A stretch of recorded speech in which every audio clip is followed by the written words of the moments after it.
Filling holes in models can often be done with a single click. However, some holes are complicated and they either don't fill very cleanly or they can even crash ZBrush if they're very difficult. Let's look at some ways to overcome these issues.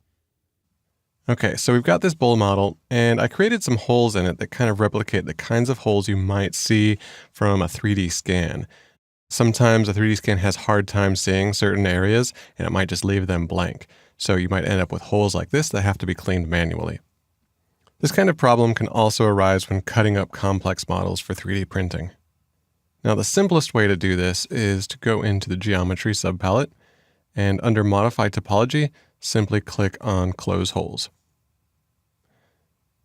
Okay, let's take a look at what this did.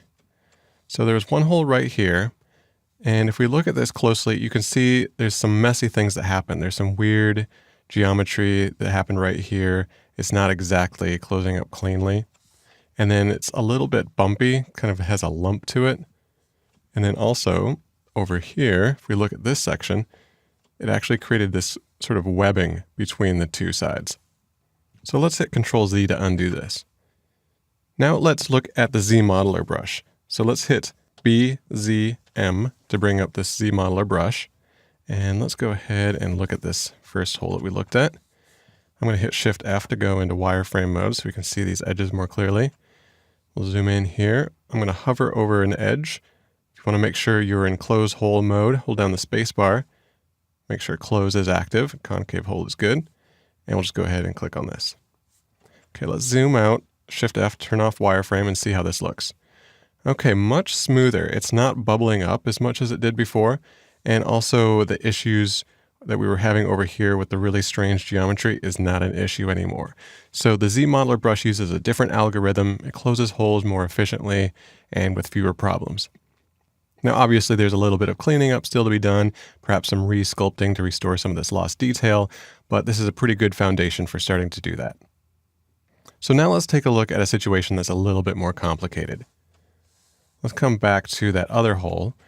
And something else that's interesting is that using the Z Modeler brush, you only close one hole at a time, whereas with the Close Holes button, it closes every hole at once.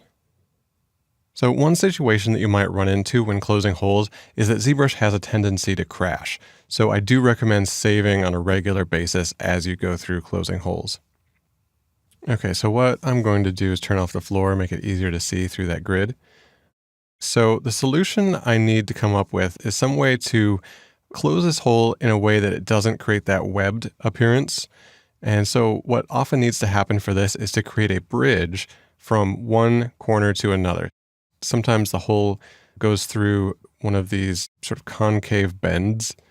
And what you need to do is create a bridge from one side of the hole to the other, right in the deepest part of those bends. So let's go ahead and zoom in on this. I'm going to hit Shift F to turn on wireframe. And what I need to do is zoom in here, hover over an edge, and let's hold down spacebar and let's switch to bridge and make sure we're on edges. So what this does is allows you to create a new polygon that bridges from one to another. So we'll just click on that one open edge there. And let's rotate around and let's find an edge on the other side. So we'll just go ahead and click on this one. Okay, so what this does simply makes a new polygon that spans over that. So when we close the holes, it should be much cleaner. Let's see what happens right now when we do this. So let's hover over an edge, hold down spacebar, we'll go to close, and we'll just close that edge. Okay, so not too bad. Actually cleans it up pretty well. There's only one issue is that since this new polygon we created is just one single polygon going all the way across, the new topology that it creates is a little bit stretched out. So let's hit Ctrl Z to undo that. And what I usually like to do is to add some more subdivisions to this one polygon.